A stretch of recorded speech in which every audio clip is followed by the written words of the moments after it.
things that are happening right now, you can have those hard conversations up front versus being late on something. You could have those kinds of calls and treat your vendors like partners, not just your employees. Like,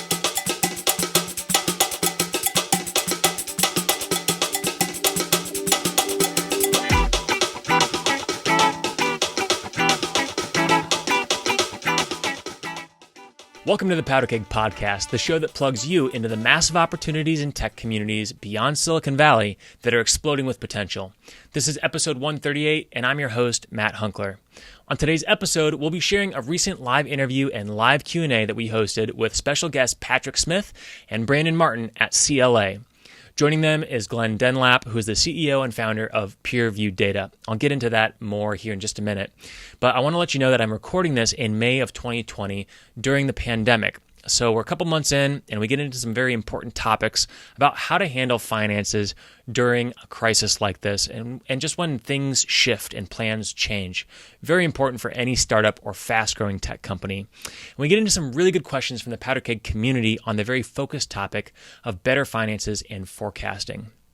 Now, we have a bunch of great guests lined up for future virtual events like this one that you're about to listen to.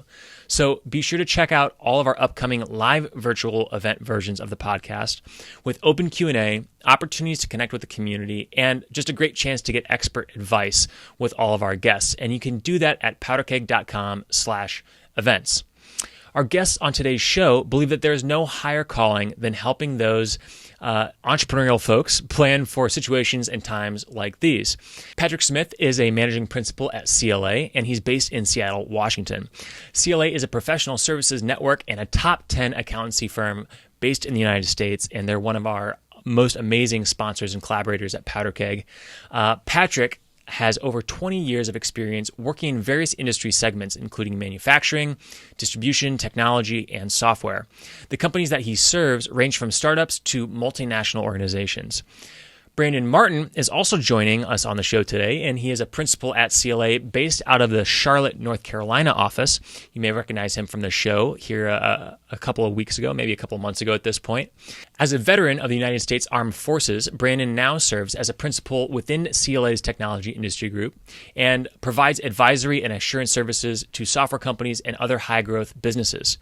Brandon has more than 13 years of public accounting experience working with entrepreneurs and leadership teams to drive value and manage risks, really with the end goal of helping build more successful businesses. And we get into a lot of that in today's show.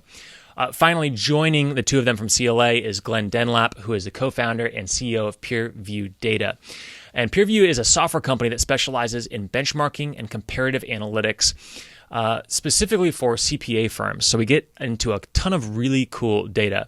And Peerview works with firms from around the country, from startups right up to top 100 firms in the country. And I really love a lot of the conversation that we get into. I think you're going to learn a lot. I hope you enjoy the episode and gain some thoughtful and valuable advice from our experts as they share the best ways to better prepare finance and to forecast for when plans change. Really relevant right now, really relevant for any startup or high-growth technology company. So here's that conversation. I want to open up questions. Probably what's on a lot of people's minds right now is sort of the current SBA loan and financial support that is happening right now. And I know you might not have all the answers. It seems like no one seems to have all the answers. But I just wanted to open that up to you, Patrick, just first and foremost, what you're seeing right now from the CARES Act and some of those programs like the Paycheck Protection Program. Yeah, so actually your question's pretty timely. They just announced that they've shut down any additional funding coming out of the PPP and the EIDL as being fully subscribed. So that's throwing things into a little more uncertainty, especially when you've got a lot of founders and businesses out there that have been attempting to apply and haven't made it through the queue yet. So the real question is, what's next? What's the government going to do? What can they do to continue funding the PPP and those things? So it's just just more uncertainty. I know a lot of folks have received or at least been approved for their loans. So it's really now pivoting to especially on the PPP, the forgiveness piece of that, and tracking that and making sure that you're appropriately using the funds that you received. So talk to me a little bit about that. If you were approved and fortunate enough to be expecting funds, and maybe you weren't approved, but hopefully there will be more funds for Right. companies. If you are approved, how should you prepare for that in order to track the things necessary? Yeah, that's a very interesting question. I was having a discussion. We have a team within CLA, our COVID response team, and so we get together every morning and talk about these things. And someone mentioned that one of their banks were requiring them to open a new account, a separate account, to put that money in so that they could easily track and trace where that money is being used. And then part of our FI team, a lot of banks are actually suggesting not to do that because they get charged. There's a fee for each account that's opened that's backed by the government. So they're like, well, we don't want to have all of these new accounts opening up and creating more, cost and resource drain. So it's really sort of interesting, and a lot of this is being driven by the banks. I don't know that the banks have many better answers than anybody else because we're all trying to basically try to put the wheels on this particular bus while it's in motion. And Brandon, is there any way that you'd recommend accounting for this, or maybe thinking ahead for the tax implication? Whether or not you decide to set up the separate bank account, I think what people are going to find themselves having to do is be more prudent and dive into the details maybe more than they've had to do in the past, whether or not that's the founder who's wearing multiple hats or the day-to-day accountant is that you got to be able to segregate those things so that you can look at them. I think, maybe before you get into that is just to take a step back and, some of the conversation that's being had, particularly around the loan forgiveness, is saying, I recognize, some founders, the conversation is being had that I recognize that I have the ability to potentially get this forgiven if I deploy this cash into payroll-related matters, right, pursuant to the agreement there. But I also recognize that if I don't do that, now that I've been approved, I have access to capital that's got pretty favorable terms that as a founder, as a tech company, I would not have otherwise been able to get, whether or not that was debt, if you're one of those that are fortunate to even get debt, or if you're able to go get that from an equity financing arrangement. Regardless of what you do there, if you ultimately are going to go the route that you want to have that forgiven, then you need to be able to segregate those in a manner that you can support, because chances are at some point in time there is going to be an accountability exercise that the government is going to take to say, listen, we gave you the funds, you said you were going to allocate them to payroll, now you're applying for the forgiveness. Do I know how detailed or stringent that audit is going to be? No, but I'd be extremely surprised if this amount of money gets deployed with minimal checks and balances. I think that there is going to be a heightened level of scrutiny on this when that time comes for forgiveness. So it would be in any founder, any business owner's best interest to make sure that they are implementing some kind of controls there to ensure that they have some accountability on that. Assuming that they are going to go after that forgiveness piece. That's really great advice. And I know I could probably ask a million more questions about the Paycheck Protection Program or some of the other things in the CARES Act. But I want to give our guests who are tuning in live the opportunity to ask their specific questions. So if you're listening live, please do use the Q&A function below if you have questions specific to this. We'll come back to that in just a minute, but go ahead and enter your questions now. I want to pivot the conversation to pivoting. Glenn, I know you're in the trenches right now as a CEO of a SaaS company right here in Indianapolis, Indiana, working with lots of other owners and CFOs of companies. What are you seeing right now in terms of how businesses are responding to this, in terms of their services, maybe some of their products even, how they're really pivoting their business in some ways? Right. Well, I think it certainly depends on the industry. There are some industries that are going gangbusters right now. That if you supplied PPEs, or if you were in distribution markets, or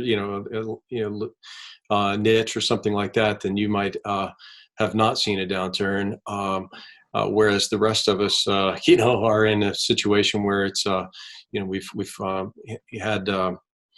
Some industries have just been, almost decimated here for what is hopefully, a few weeks or months, and not, necessarily a long-term situation. So what we're seeing, so we're not doing an awful lot directly with the individual companies, but we're supporting, firms like CLA that are working with their clients to, help them with that. And what we're seeing from that perspective is just that there are a lot of people that are really having to make hard decisions about how far do we cut, how long is this going to last, what resources will we need on the other side of this, and so whether that's cash or whether that's people. Or in other industries, maybe it's inventory, or access to lines of credit, and So you're looking at AR management, AP management. You're looking at payroll and people and other resources to try to make sure that that you don't cut to the bone necessarily, but where you have to cut, that you make those cuts, and that you then also put yourself in a position to kind of weather that storm when it comes for this, however long this we're all locked down, and then whatever the rollout plan looks like, that you can kind of work through a few different scenarios. And that's candidly the toughest part about this, is that we're all dealing with a lot of unknowns. We don't know how long the impact of this is going to be out there. And so what we definitely see is that people are getting advice and are looking for we fear an awful lot when we don't know things. And so when you start to walk through the scenarios, and the old Dale Carnegie piece, accept the worst and improve upon it. I think if you can kind of go through it with that mentality, let me start with that, and then figure out kind of what other, what a mid case, a most likely case scenario would be, or a best case scenario. And let's see how do we prepare for that? And, what if you don't, like us, we applied for a PPP loan, and we weren't one of the companies that received information today. So we're kind of in an unknown situation where that would be, will they issue more dollars, which they probably will, but will we get those dollars? I mean, there's a lot that's just unknown right now. And so it's, dealing with uncertainty helps when you at least walk through some different scenarios, and you're mapping those things out and getting advice, from your advisors like those at CLA, and help, getting them to, help you walk through those different scenarios and be prepared for them.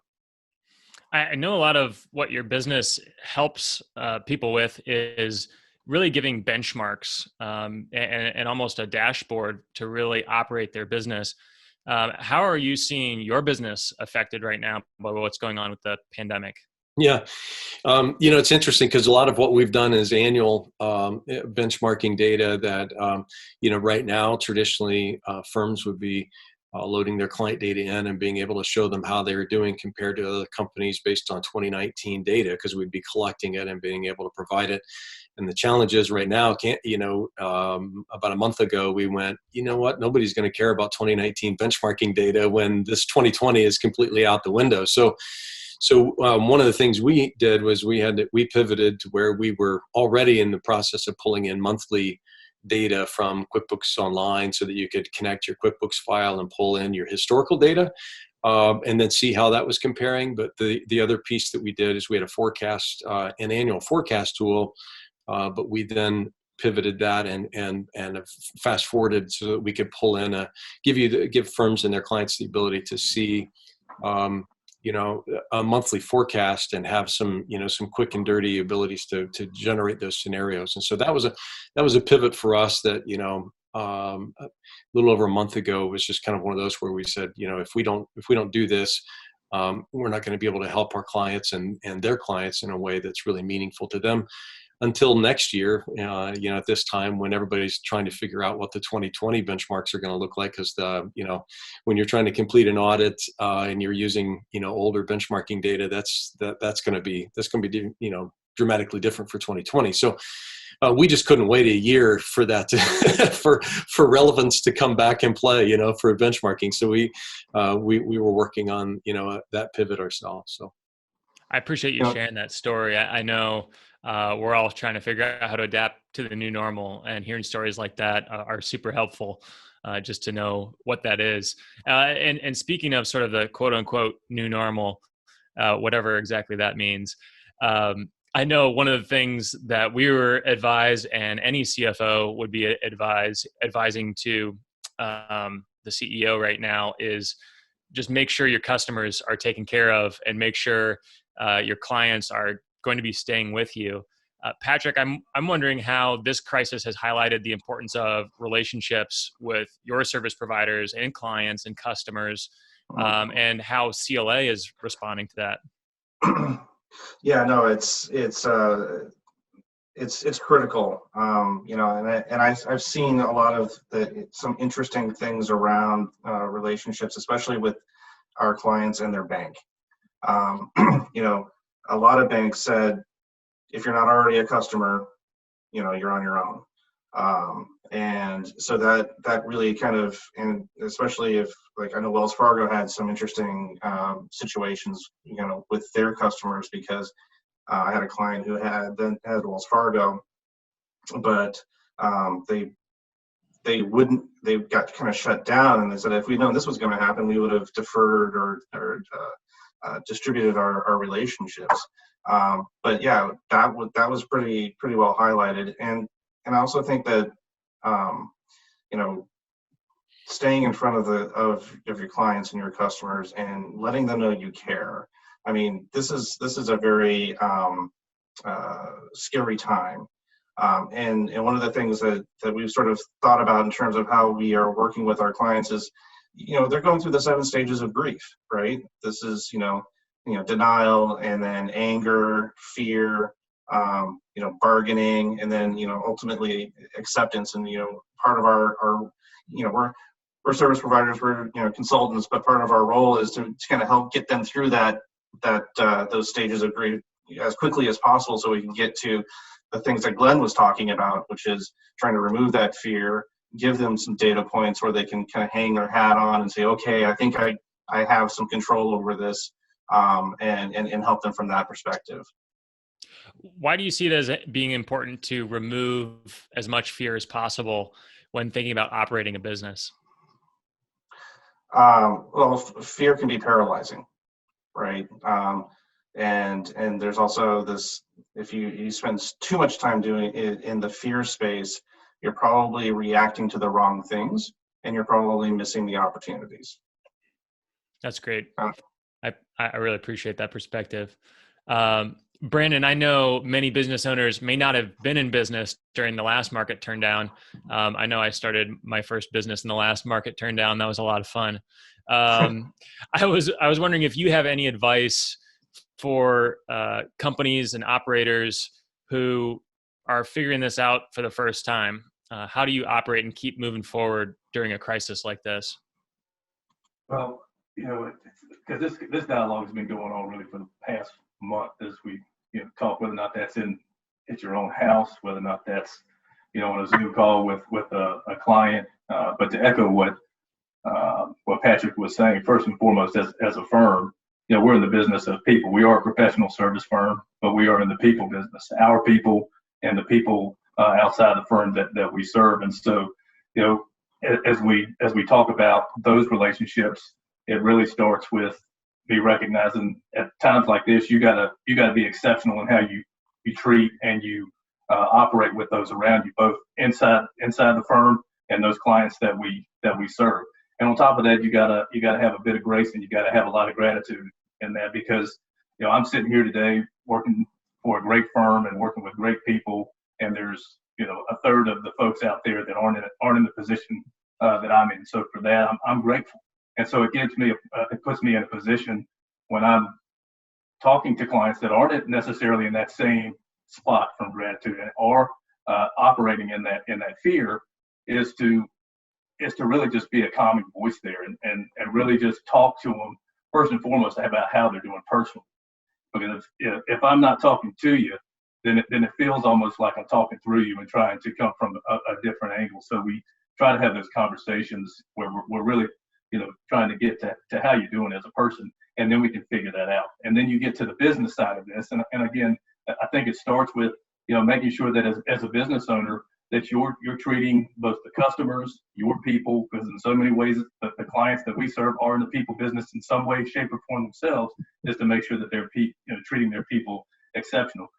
Then as you start looking at the fiscal side of this from a financial standpoint and saying, okay, how do we start forecasting and how do we start, making sure that we're setting ourselves up to get through what will be labeled as the dip, however long that dip may be. And I think one of the challenges for a lot of business owners is not to just start diving in GL line item by line item and start saying, okay, well, let's see how much we're paying the trash guy, the trash service, or how much are we paying, for the janitorial service. Can we cut that? You gotta start at the 30,000 foot level. You gotta be able to understand your P&L. You gotta be able to understand how to do a cash flow statement, because in order to start projecting, you have to be able to understand what's behind you. I mean, it's pretty simple, at least in my world, that I can't start saying anything from a projecting standpoint until I truly understand the business and what you've done to get there to that point. Then once you start looking at it at a 30,000 foot level, you got to be able to have different models. You got to be able to pull the levers, right? And so there might be a scenario where we've got 3 separate revenue streams, and based on what's going on out here in the market, we know that revenue stream number 1 is going to get hit pretty hard. So what do we do to strengthen our profitability on revenue stream number 1? Can we do that? Can we put more effort over to that? So modeling that out and seeing what that looks like. And looking, again, this is kind of, working from the P&L standpoint, but you're not trying to get too granular. You're trying to look at it and say, okay, what's my workforce look like? One of the biggest misnomers out there for a lot of business owners is this whole idea of what really is a variable cost versus a fixed cost, particularly when it comes to our people. And the reality is that if you really take a step back and you look at your business, most of your people are fixed cost. You gotta keep them on at a certain level, and you gotta pay them a certain amount. Otherwise, and again, you might have this certain time that doesn't hold true, they're going to find an opportunity somewhere else. So again, you got to treat your people exceptional and realize, what can we do to treat them exceptionally well? Go understand they're going through the same thing that we're going through, and is there a way to, again, model that out and say, okay, can we all chip in X%? Can we all reduce hours X%? What does that look like? So modeling out those different scenarios and seeing what you can do. And then, similar to what Glenn was saying, you may have to pivot. For a lot of our founders in the tech community, that means reverting back to a manner maybe which you were working years ago, that you had 2 or 3 things that you were developing, and you maybe went through an incubator program or an accelerator program, or some mentors started talking to you and said, wait a minute, man, you're brilliant. These are all great ideas. But you can't go in front of a bunch of VC or PE guys and pitch 3 different things at one time. You got to get focused on something. Now the story might be, well, back up and let's see if we can't go back to those 3 things while we're in this, and maybe those other 2 can help us get some revenue generated to the top line on that model. So all of this is really just saying, you got to be flexible. You can't get paralyzed by fear. It's not going to do you any good. You got to get there. And if you're a person or a founder that's typically operated outside of the P&L and had a bookkeeper or a CFO do all that for you, now's the time to get educated. Now's the time for you to roll up your sleeves, dive into that financial statement, and get a better understanding of what that means. And if you don't have that understanding, well, that's where you got to have relationships with folks like a CLA, like a Glenn, and reach out and start having those conversations that are value add, that are practical in nature, but are, again, that there's a level of respect on both sides of that phone, or both sides of that email or Zoom call or whatever it is, that's treating each other exceptionally. Because I think that, to me, is something that's been continuously highlighted to me in this period of uncertainty. Is, are you treated like a commodity, or are you treated like somebody that's a human being in a relationship? And those relationships, they'll last. The commodities in times like these, they don't last. They fall apart. A lot of helpful nuggets there, Brandon. I appreciate you sharing. I think people are maybe a little shy right now, which is totally okay. If you want to use the Q&A function anonymously, I know we've got over 20 people here live on Zoom. I know there's some people watching on YouTube and Facebook as well, but feel free to drop your question down below. Glenn, I know your software, your Peerview software, is a really helpful tool for modeling and planning in the future. How far out should people actually be planning right now for their businesses, knowing that things will likely change? Yeah, there's probably a couple different ways to answer that. I think typically forecasting cycles would be an annual basis or something like that. I mean, you can do multi-years, but right now I think it's probably more people are looking towards like what's the next 3 to 6 months looking like, and then even probably should be doing some things where they maybe have a 6 to 8 week cash flow tool that they're managing things like that would be much more detailed around AR aging, payable aging, just to be able to assess a number of those things that can help manage this. I mean, that's the other thing you can do is by looking at actual things that are happening right now, you can have those hard conversations up front versus being late on something. You could have those kinds of calls and treat your vendors like partners, not just your employees. Like Brandon was saying, I think it's important to do that with your vendors as well. If you're going to be late on some of those things, have those calls. But from a forecasting standpoint,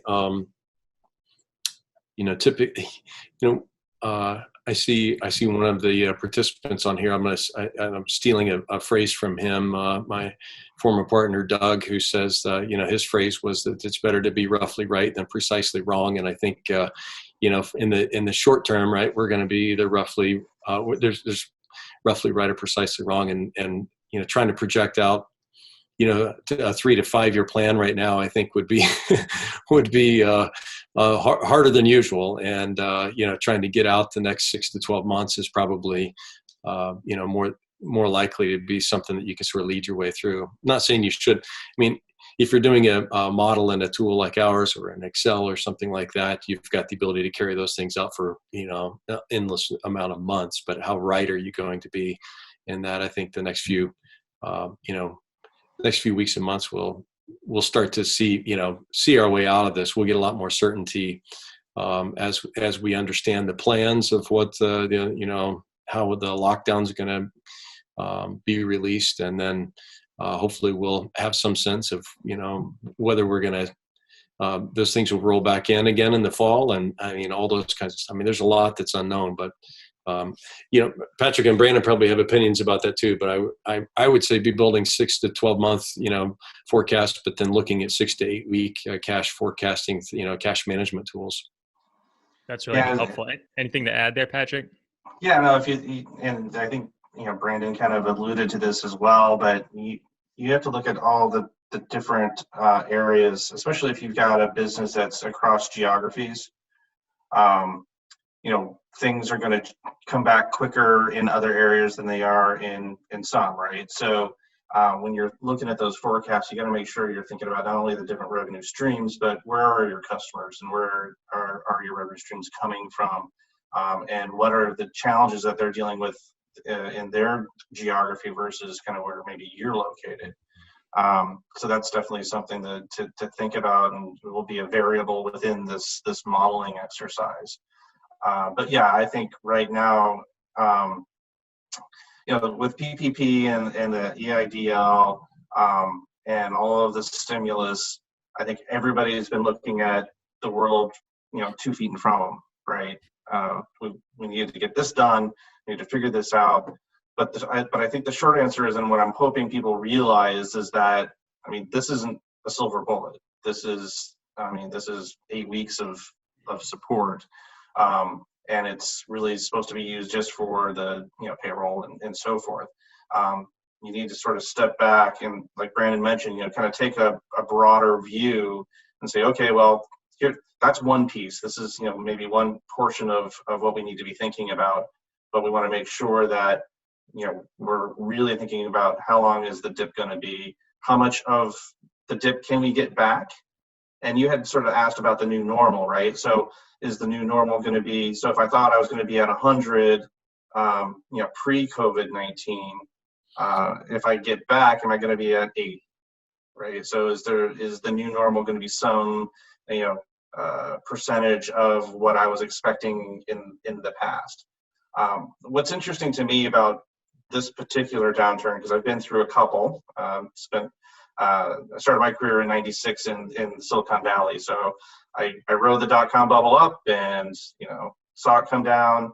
I moved to Seattle in 2009, and in the middle of that particular downturn. So, I've kind of seen these things. The interesting thing about this downturn, and this is my opinion, so take it for what it's worth.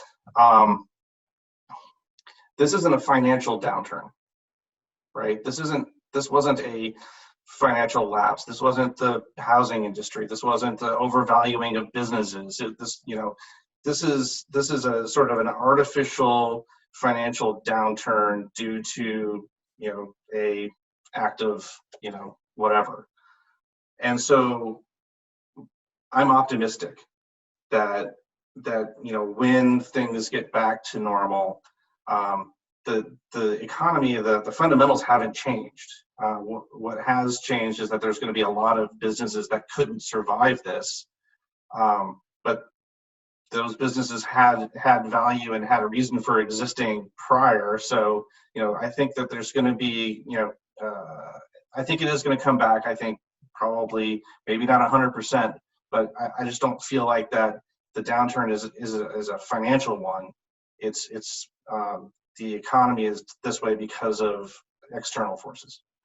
I appreciate that perspective. Hey, can I add something to what Patrick was saying there? Because I think the optimistic piece is something that I was thinking about as you were having that conversation. And I just think, just knowing how strong the founders, just the people in general within the United States, but the business owners and the founders themselves, I just have this picture and envisioning in my mind that, for the first time, maybe in a long time, folks are being challenged to get in a room, bunker down, really look at the business from a different perspective, figuring out how they can get a little bit more financially strong again. That might just be to get through this. So financially stronger may not be the right answer now. It's just weathering the storm. But I firmly believe that out of this adversity is going to come a ton of opportunities for those that took this challenging time and really got themselves bunkered down, looked at the business, whether or not it's geographically, revenue stream wise, profitability wise, figuring out maybe where they could be a little tighter in the belt with expenses that maybe were sneaking through the cracks because they were doing so well out there, that, okay, now we've gotten ourselves really tight, really lean, and we come out of this, and oh, by the way, now I maybe am able to go a little stronger in this geographic area. Oh, now I've got a second revenue stream here. And oh, by the way, I've got a pretty strong financial engine behind me now too, that I didn't have, if I'm honest with myself, prior to this, prior to COVID-19. So I'm encouraged by that, and I do find that to be something optimistic for our business owners right now. Well, as we are nearing end of time here, of course, I'm seeing questions come in now. So I guess we'll lightning round this. The question is, should we be emboldened to ask property management firms to suspend office rent payments due to shelter-in-place mandates to help preserve cash? Any opinions on that? I'm going to open that up to anybody who wants to answer it. I'll take first stab at that, and I'll just answer it the same way that my mother used to tell me all the time. What's the worst thing that can happen out of that? You can ask the question. You got to be able to live with whatever side of that answer is going to be. I don't think whether or not it's being emboldened or feeling that you have the right. That to me is an individual to decide how they feel about that. But it's never going to hurt to ask the answer and be honest with them, to say, listen, this is where we're at. Can you cut us a break? And if the answer is yes, then hey, it worked out for you. If it's no, then you have to recognize, okay, well, they probably got somebody else that they've got to pay up the stream too, which I think is missed in a lot of this stuff when you start talking about, for example, residential property owners that are renting to a family that has maybe bought this house back in '08 when the when the housing market did what it did. They were upside down, bought the house, and now they've got a mortgage payment that they got to make that's based on you paying your rent. So different perspectives there. But again, I don't think there's anything wrong with ever asking the question to begin with. Yeah, and I think that goes back to the relationship comment, right? Yep. It's your relationship with all of your vendors is going to be key. And I think there's definitely a feeling of coming together, and we're in this together, and how can we help each other, because we know it's not going to last, right? So I think that to me is encouraging. Are there? And I think you guys are mentioning the relationships and asking. The thing that I would say, if you're going to reach out to your landlord or real estate, the building owner, be willing to give to get kind of thing. I mean, there's you might, if they give you 2 months here, you might extend your lease by 3 months or do some things that would be willing to, let them know that you've got them in mind as well, versus it just being something like, hey man, I don't want to pay you for 2 months, but instead it's some way, hey, if you can help me out here, can we tack, this thing on the back end and we'll stay here for 3 months, or something. But I think when you approach it by, with the other person in mind as well, I think there's, you often work out a solution there. But I think that, at least that's how I would approach it. Mm-hmm. Last question here. How should operators be thinking about taxes right now? And what are some of the things that they need to be taking advantage of? And I know that's a big question, so feel free to do your quick hits on this one. You want me to take this one, guys? No, I'm kidding. Patrick, any thoughts on that? Being the resident tax guy in the room. So what we've got going on, the CARES Act actually did some interesting things around the net operating loss. They've allowed for so under the Tax Jobs Act, they eliminated the carryback of net operating losses. They changed that for a number of next 3 years. Now you can carry back up to 5 years. So if you've had income in the past and kind of ramped up development, and you've got some net operating losses, you can carry them back into a profitable year and get your money, get some refunds. Wow. So that's definitely a nice one. They've also under the Jobs Act, they said, okay, NOL carry forwards are limited to 80% of your taxable income. They've eliminated that rule, so now you can take taxable income all the way to zero. So that's a nice benefit. Wow. Some companies have a combination of debt and equity, so they've got an interest expense charge that's on their tax return. Under certain circumstances, that if you're under 25 million in revenue, that's not really applicable. But if you are over, and you are subject to there's a limitation under a particular code section that says it's limited to basically 30% of your EBITDA. They bumped that to 50. So, but one of the big things that, and this wasn't really, it was part of the CARES Act, it was part of the stimulus, but it was really a correction of an error from the Jobs Act. When the Jobs Act came in, there was bonus depreciation. So if you go out and you spend a bunch of money on fixed assets, normally you have to take that expense over the life of the asset. Well, bonus depreciation says, hey, no, we're just going to expense it in the current period. They bumped that to 100%. So 100% bonus, that's great. Well, they left out qualified improvement property, so leasehold improvements, right? So if you're a business, you've moved into a new building, you've spent a bunch of money on leaseholds. Well, instead of getting an immediate deduction for that, you were getting those deductions over 39 years. So under the CARES Act, they fixed that drafting error, is essentially what they called it. So retroactive. So if in 2018 if you had a lot of QIP, you can go back and in that return take that deduction, and if you're a taxpayer in that year, you can get that refund. And then current and going forward. So those are some of the big things that they did from a tax perspective for businesses. I really appreciate you sharing that, Patrick. And we'll share some resources from CLA here in just a second. That'll be a great place, great reference for people to get some free information if they want to go in and find that specific piece of information that you may have just mentioned. I know this stuff is like wired in your brain so fast, so well that you can pull it up really fast. So we will provide some follow-up resources for people tuning in here in the show notes for those who are watching the recorded or listening to the recorded version. But I just want to say before we start talking about some of the good news in the community here, I really want to thank you, Patrick, Brandon, and Glenn for being here today, sharing some of your expertise and insight. I know there's a lot more that we could cover, and I want to encourage people to continue that conversation with you all on social media, on your website at CLA Connect and at Peerview Data. So I just want to say before we break into some good news, thank you so much. It's really been great to have all of you here from all over the country. Yeah, pleasure mine. Oh, yeah, our pleasure. Thank you so much for hosting this and pulling this all together. It's really well done production, and so really appreciate it. Well, I want to give a huge shout out to you all, because not only are you helping Powderkeg as a business right now, because you all are acting as our CFO and giving us great advice, but you're doing an awesome job of supporting the community during this COVID-19 crisis.